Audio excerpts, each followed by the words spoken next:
سے مانگو جس کا علم اتنا زیادہ ہے کہ اگر درخت سے کوئی پتا زمین پہ گرتا ہے اس اللہ کے علم میں ہوتا ہے کہ اس درخت سے وہ پتا اس زمین پہ گرا ہے. اللہ کو پتا گرنے کا علم ہو کہ پتا درخت سے زمین پہ گرا ہے.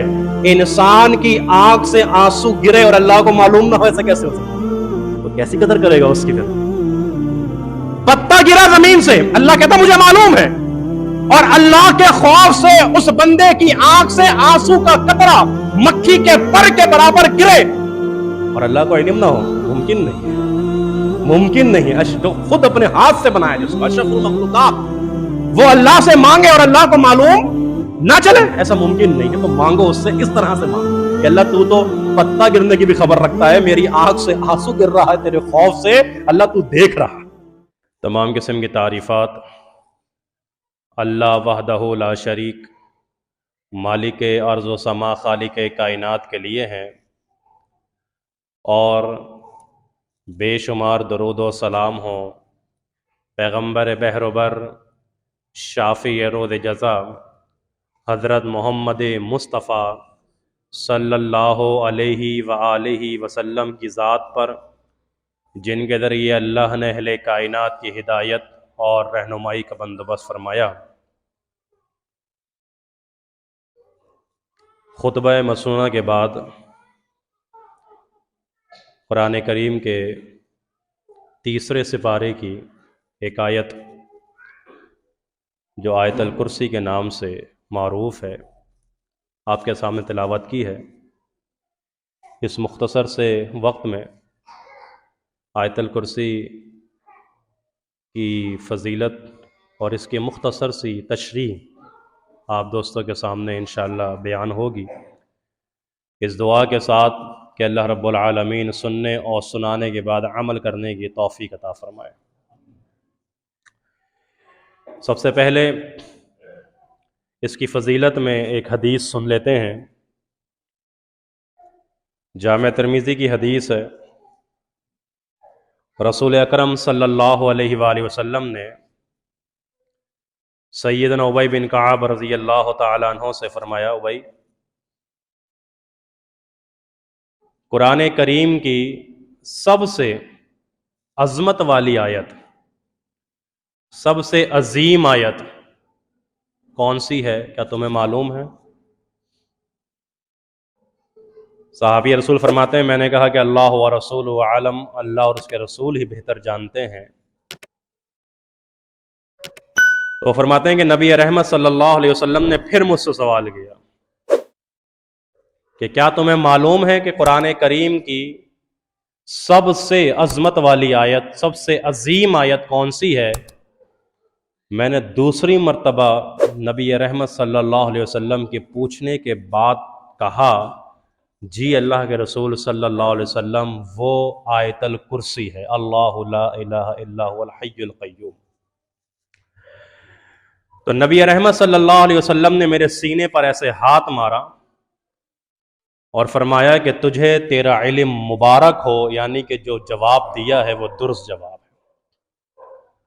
سب سے عظمت والی آیت قرآن کریم میں، سب سے عظیم آیت اللہ کے کلام میں، وہ یہ آیت الکرسی ہے. دوسری حدیث سن لیجئے آیت الکرسی کی فضیلت کے حوالے سے. سلسلہ صحیحہ کے اندر یہ حدیث ہے، اللہ کے نبی صلی اللہ علیہ وسلم نے ارشاد فرمایا کہ جو شخص فرض نماز کے بعد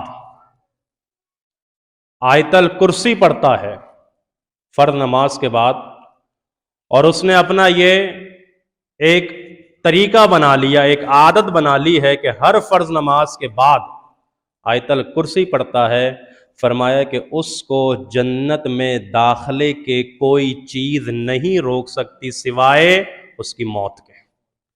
یہاں مرا اور یہاں جنت، یہاں آنکھیں بند ہوئیں اور یہاں جنت میں. کون؟ کہ جو فرض نماز کے بعد، اس کا مطلب یہ ہے کہ نماز پہلے ہے، فرض نماز کے بعد آیت الکرسی پڑھتا ہے تو وہ جنت میں آسانی کے ساتھ داخل ہو جائے گا، کوئی چیز نہیں روک سکتی اس کو سوائے اس کی موت کے. ایک اور حدیث آیت الکرسی کی فضیلت کے حوالے سے صحیح بخاری کی حدیث ہے. یہ ذہن میں بٹھا لیں اس حدیث کو سننے سے پہلے کہ اس آیت میں خصوصی طور پہ جو شیاطین ہوتے ہیں، جنات ہوتے ہیں، جو تنگ کرتے ہیں انسانوں کو، پریشان کرتے ہیں، ان سے بچنے کا اور ان سے محفوظ رہنے کا بہترین نسخہ ہے آیت الکرسی. اس کی دلیل صحیح بخاری کی حدیث. سیدنا ابو ہریرہ رضی اللہ تعالیٰ عنہ حدیث کے راوی فرماتے ہیں کہ نبی رحمت صلی اللہ علیہ وسلم نے ماہ مبارک میں، ماہ رمضان میں، غلے کی حفاظت کے طور پر مجھے وہاں پر مامور کیا گیا. غلہ ہے یا جو زکوٰۃ وغیرہ کا سامان آ رہا ہے وہ ایک طریقے سے جمع ہو رہا ہے اور اس کی حفاظت کے لیے میں موجود ہوں. رات میں ایک شخص آتا ہے اور اس میں سے سامان اٹھاتا ہے. میں اس شخص کو پکڑ لیتا ہوں اور وہ پھر اپنی غریبی کا واسطہ دے کر، اپنے بچوں کا واسطہ دے کر، اپنی فقیری کا واسطہ دے کر کہتا ہے کہ مجھے چھوڑ دو، میں اب نہیں آؤں گا، ابھی مجھے جانے دو، ابھی میرے گھر میں بھوک ہے، ابھی میرے گھر کے اندر پیاس موجود ہے، مجھے جانے دو. ابو ہریرہ رضی اللہ تعالیٰ عنہ سے جانے دیتے ہیں. لیکن نبی رحمت صلی اللہ علیہ وسلم سے جب رات کا معاملہ صبح ڈسکس کرتے ہیں تو فرمایا اللہ کے نبی نے ابو ہریرہ وہ دوبارہ آئے گا، وہ دوبارہ آئے گا. اور وہ شخص دوبارہ آیا. ابو ہریرہ نے کہا اب تو دیکھ، اب نہیں چھوڑوں گا میں تجھے، اب تجھے میں اللہ کے نبی صلی اللہ علیہ وسلم کے پاس لے کر جاؤں گا، دیکھ کیسی تیری درگت بنتی ہے.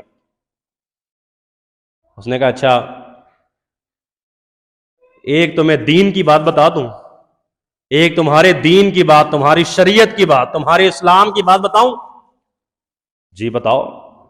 ابو ہریرہ رضی اللہ تعالیٰ عنہ سے اس نے کہا کہ جو تمہارے قرآن میں، اللہ کے کلام میں جو آیت الکرسی ہے، جو سب سے زیادہ عظمت والی عظیم آیت ہے، فرمایا کہ اگر تم رات کو سوتے ہوئے اس کو پڑھ لو گے نا، جب اب تم اپنے بستر پر جاؤ اور بستر پر جا کر جب تم آیت الکرسی پڑھ لو گے تو دو فائدے ہوں گے.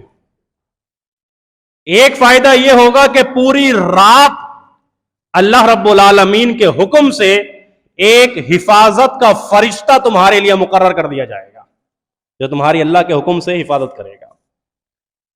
اور دوسرا فائدہ یہ ہوگا کہ پوری رات تمہیں سرکش شیاطین اور جنات تنگ نہیں کر سکتے، تمہارے قریب نہیں بھٹک سکتے، تمہیں پریشان نہیں کریں گے اس آیت الکرسی پڑھنے کی برکت سے. ابو ہریرہ رضی اللہ تعالیٰ عنہ نے اس کو پھر جانے دیا.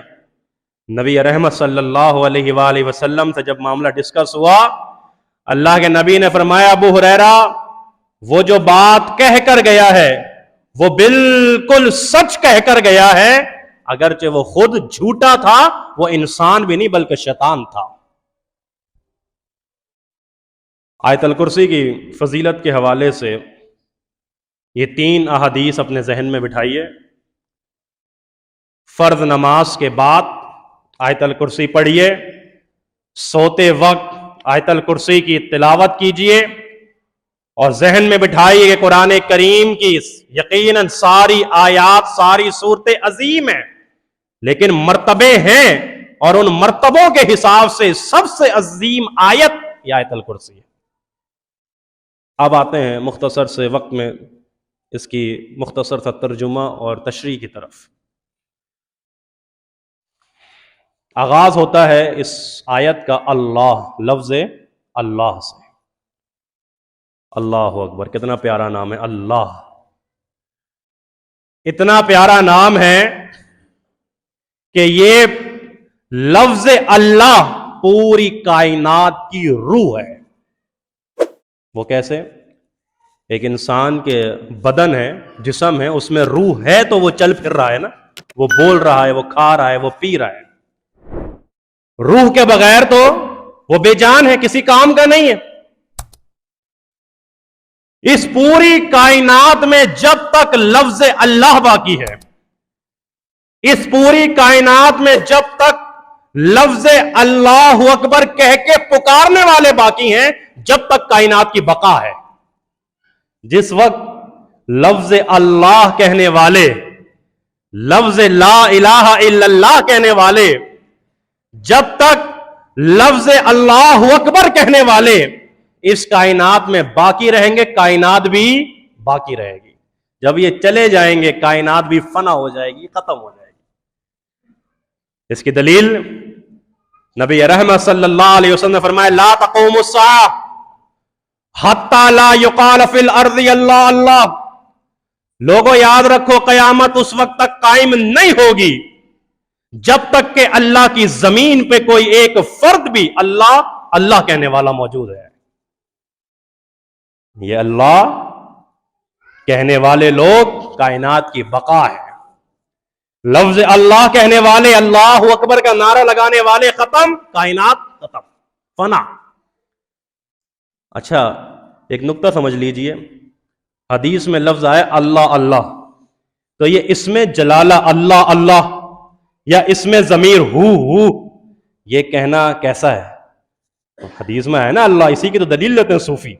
اللہ اللہ، لفظ اللہ اللہ، ناک سے حلق سے نہ جانے کتنے زبانوں سے اور کتنے انداز سے اللہ اللہ. نہیں، یہ باطل عقیدہ ہے. اس طرح پکارنا اللہ کو درست نہیں ہے. اللہ اللہ کا مطلب یہ ہے کہ اللہ اللہ کا مطلب یہ کہ وہ اللہ رب العالمین سے مدد کرنے والے، اللہ کے سے مدد مانگنے والے اور اللہ رب العالمین کی عبادت کرنے والے لوگ ہیں. اس کی دلیل جامع ترمذی کی ایک اور حدیث دیتی ہے ہمیں. اس میں لفظ یہ ہے کہ لا تقوم الساعہ حتی لا یقال فی الارض لا الہ الا اللہ. قیامت اس وقت تک قائم نہیں ہوگی جب تک کہ اللہ کی زمین پہ لا الہ الا اللہ کہنے والے لوگ موجود ہوں گے. یہ کہنے والے موجود ہوں گے کہ اللہ معبود برحق ہے، یہ کہنے والے موجود ہوں گے کہ اللہ حقیقی معبود ہے اور اللہ کے علاوہ کوئی عبادت کے لائق نہیں ہے.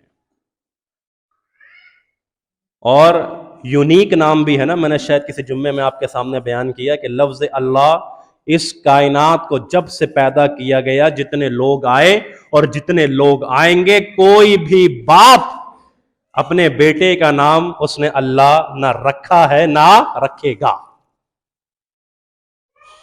زید نام کے لوگ آپ کو گلی میں 2-4 مل جائیں گے، عبداللہ نام کے لوگ آپ کو سینکڑوں مل جائیں گے، اور بھی نام آپ سوچیں آپ کو کئی لوگ مل جائیں گے، لیکن صرف اللہ نام کا آپ کو اللہ اکبر. قرآن کریم میں سورہ مریم میں اللہ رب العالمین نے ایک آیت میں ارشاد فرمایا کہ رب السماوات والارض وما بینہما فاعبدوہ.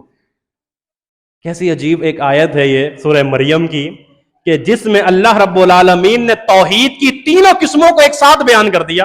توحید ربوبیت، توحید الوہیت اور توحید اسماء و صفات. ایک ہی آیت میں تینوں صفتوں کو اور تینوں قسموں کو اللہ نے توحید کا بیان کر دیا اس قرآن کریم میں. رب السماوات والارض، وہ زمین اور آسمان کا رب ہے، وما بینہما، اور جو کچھ اس کے درمیان ہے وہ ان سب کا رب ہے. یہ کیا ہو گیا؟ یہ توحید ربوبیت ہے. توحید ربوبیت کا مطلب یہ ہے کہ اللہ تنہا خالق، تنہا مالک اور تنہا رازق ہے. یہ توحید ربوبیت ہے.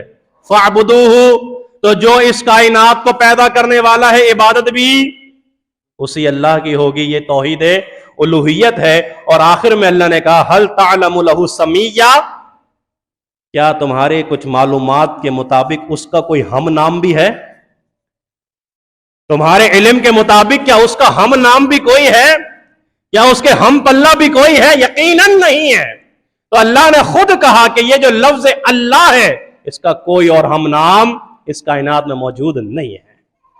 اللہ، وہ اللہ کون ہے؟ آگے پھر آیت ذکر کرتی ہے لا الہ الا ہو. وہ اللہ ہے کہ اس کے علاوہ کوئی عبادت کے لائق نہیں ہے. نقطہ سمجھ لیجئے گا کہ یہ جو لا الہ الا ہو قرآن میں آیت کریمہ میں آیت الکرسی میں جو بیان ہوا ہے، یہ کیا ہے؟ یہ دعویٰ ہے. دعویٰ ہے کہ اللہ کے علاوہ کوئی حقیقی معبود نہیں ہے. اگلی جتنے بھی الفاظ ابھی آنے والے ہیں آیت الکرسی میں، وہ سب اس دعوے کی دلیلیں ہیں کہ اللہ عبادت کے لائق ہے. تو کیوں ہے؟ اللہ کے علاوہ کوئی عبادت کے لائق نہیں ہے. کیوں نہیں ہے؟ اللہ ہی کو صرف پکارنا ہے. کیوں پکارنا ہے؟ یہ پہلے اللہ نے دعویٰ کیا اور دعوے کے بعد اس کی دلیلیں دے دی ہیں. آگے آپ کو ساری اس دعوے کی دلیلیں ملیں گی کہ اللہ کے علاوہ معبود برحق کوئی کیوں نہیں، اللہ کے علاوہ کوئی حقیقی معبود کیوں نہیں ہے. اللہ اکبر. آگے اس آیت میں اللہ رب العالمین نے اپنے 5 اسماء کا ذکر کیا ہے، 5 ناموں کا ذکر کیا ہے. اس آیت کریمہ میں اللہ نے 5 ناموں کا ذکر کیا ہے اور 20 سے زیادہ اپنی صفتوں کو بیان کیا ہے. وہ نام کیا ہیں؟ الہ، یہ اللہ کا نام ہے. الحی، اللہ کا نام ہے. القیوم، اللہ کا نام ہے. العلی، اللہ کا نام ہے. العظیم. فرمایا یہ 5 ناموں کو، 5 اسماء کو اللہ رب العالمین نے اس آیت الکرسی کے اندر بیان کیا ہے.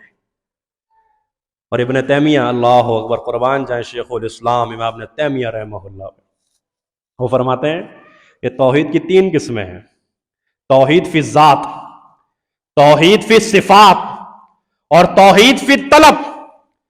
لہذا اگر تمہیں توحید فی الذات پڑھنی ہے تو اس کو چاہیے وہ سورہ اخلاص کی تلاوت کرے. جس کو توحید فی الذات سمجھنی ہے اس کو چاہیے کہ وہ سورہ اخلاص کی تلاوت کرے. جس کو توحید فی الصفات سمجھنی ہے اس کو چاہیے کہ وہ آیت الکرسی کی تلاوت کرے.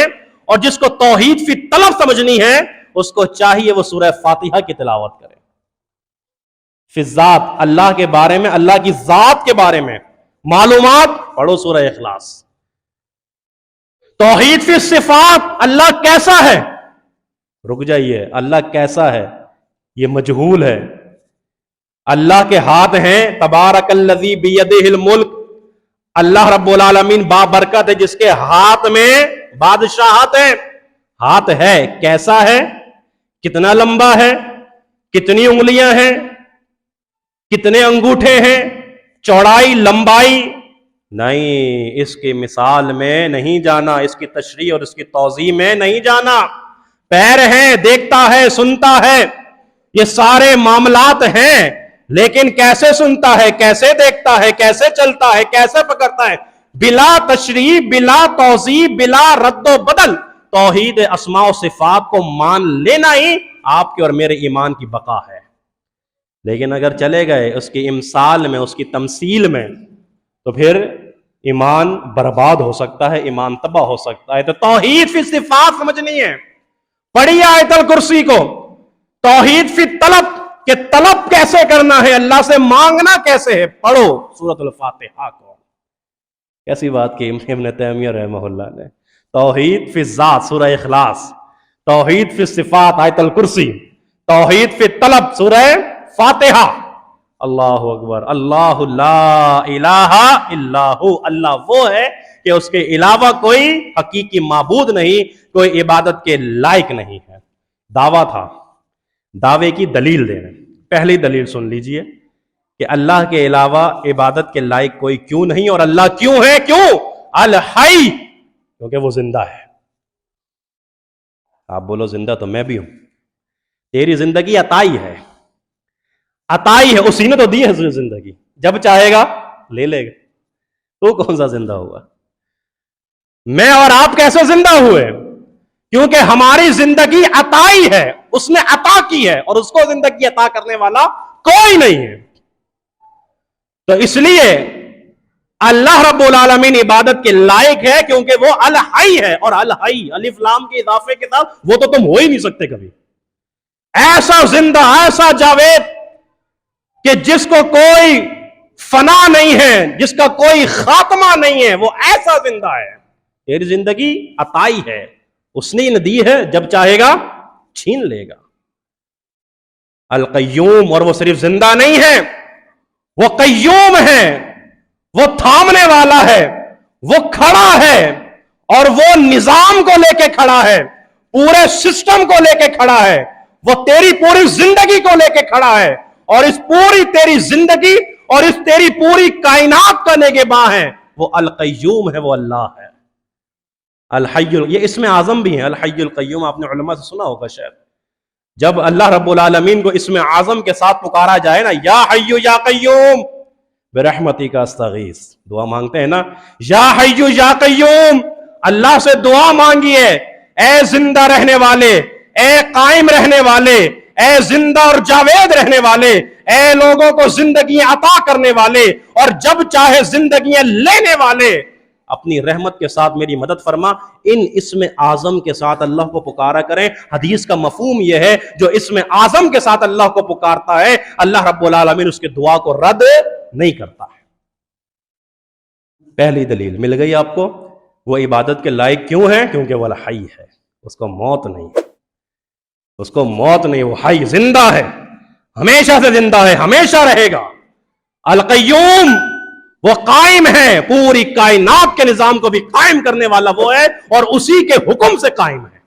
یہ آسمان جو کھڑا ہے بغیر ستونوں کے، کس لیے کھڑا ہے؟ کیوں نہیں گرتا ہمارے اوپر؟ بغیر ستون، بغیر پلر کی کھڑا تو کر کے دکھاؤ کوئی چیز. فرمائے کہ والامر، اللہ کا حکم ہے کہ ایسے ہی رہنا. جس وقت حکم آیا اس وقت یہ آسمان بھی پھٹ پڑے گا، زمین بھی ریزہ ریزہ ہو جائے گی. یہ ہے تمہارا رب، اس لیے ہے وہ عبادت کے لائق. دوسری دلیل سنو، لا تأخذہ سنۃ ولا نوم، اس معبود کو، اس معبود برحق کو نہ اونگ آتی ہے نہ نیند آتی ہے. غفلت کی ابتدا ہے اونگ، توجہ، غفلت کی ابتدا ہے اونگ اور غفلت کی انتہا ہے نیند. وہ غفلت کی ابتدا سے بھی پاک ہے، وہ غفلت کی انتہا سے بھی پاک ہے. یہ عیب ہے، یہ جھوم جانا، نیند آ جانا، گر جانا تھکن سے، یہ کیا عیب ہے نا، نقص ہے. اللہ ہر عیب اور ہر نقص سے مبرہ ہے، پاک ہے، اس لیے وہ عبادت کے لائق ہے. ہے تمہارا کوئی ایسا کہ جس کو اونگ نہ آتی ہو؟ زیادہ کام کر لیا، دن بھر تھکار کے آ گیا، گھر پہ آ کے صوفے پہ بیٹھا ہے، اونگنے لگ گیا. اچھا، یہ اونگ کا لفظ استعمال کیوں ہوا؟ لا تاخذ السنہ، اونگ. یہ جو انسان کبھی کبھار جو اونگ آتی ہے نا، وہ خود جان کے نہیں آتی، اضطراری کیفیت میں آ جاتی ہے. سفر کر رہے ہوتے ہیں، جھٹکے لگ جاتے ہیں، کہیں بیٹھے ہوئے ہیں، تھکے ہوئے ہیں، جھٹکا لگ جاتا ہے، اونگ آ جاتی ہے. اس کا مطلب یہ ہے کہ تو مغلوب ہے، غالب کوئی اور ہے. تیرے اوپر دسترس کسی اور، تیرے پاس تو کوئی قوت ہی نہیں ہے، تیرے پاس تو کوئی طاقت ہی نہیں ہے، تو اپنے آپ کو اونگ سے نہیں بچا سکتا. اضطراری کیفیت میں بھی اونگ آتی ہے نا، بیٹھے بیٹھے اونگ آ گئی، چلتے پھر مطلب آپ گاڑی میں بیٹھے ہوئے ہیں، آپ کو اونگ آ گئی. اس کا مطلب یہ کہ آپ کیا ہیں؟ مغلوب ہیں، غالب کوئی اور ہے. اور جو غالب ہو اسے نیند نہیں آتی، اسے اونگ نہیں آتی ہے. یہ کیسے معبود ہوئے؟ کوئی رات کے وقت اٹھے، رات کے آخری پہر اٹھا، وہ دعا مانگ رہا ہے اللہ سے، وہ کسی اپنے معبود سے دعا مانگ رہا ہے، پتہ چلا معبود سو رہا ہے، رات کا وقت ہے، جس سے مانگنا ہے وہ سو رہا ہے. لا تاخذہ سنۃ، اس سے مانگو جس کو نہ کبھی اونگ آتی ہے نہ کبھی نیند آتی ہے. اس سے مانگو جس کا علم اتنا زیادہ ہے، اتنا زیادہ ہے کہ اگر درخت سے کوئی پتا زمین پہ گرتا ہے اس اللہ کے علم میں ہوتا ہے کہ اس درخت سے وہ پتا اس زمین پہ گرا ہے. اللہ کو پتا گرنے کا علم ہو کہ پتا درخت سے زمین پہ گرا ہے، انسان کی آنکھ سے آنسو گرے اور اللہ کو معلوم نہ ہو، ایسا کیسے ہو سکتا ہے؟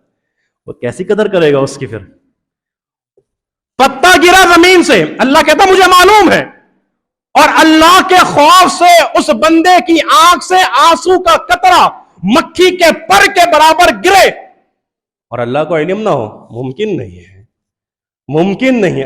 جو خود اپنے ہاتھ سے بنایا، جس کو اشرف المخلوقات، وہ اللہ سے مانگے اور اللہ کو معلوم نہ چلے، ایسا ممکن نہیں ہے. تو مانگو اس سے، اس طرح سے مانگو کہ اللہ تو پتا گرنے کی بھی خبر رکھتا ہے، میری آنکھ سے آنسو گر رہا ہے تیرے خوف سے، اللہ تو دیکھ رہا. لا تاخذہ سنۃ ولا نوم، یہ نیند، یہ اونگ بیماری ہے، عیب ہے، نقص ہے. میرا معبود برحق، میرا اللہ، میرا مشکل کشا اس تمام بیماریوں اور ان تمام عیوب و نقائص سے مبرہ ہے، پاک ہے، اس لیے وہ عبادت کے لائق ہے.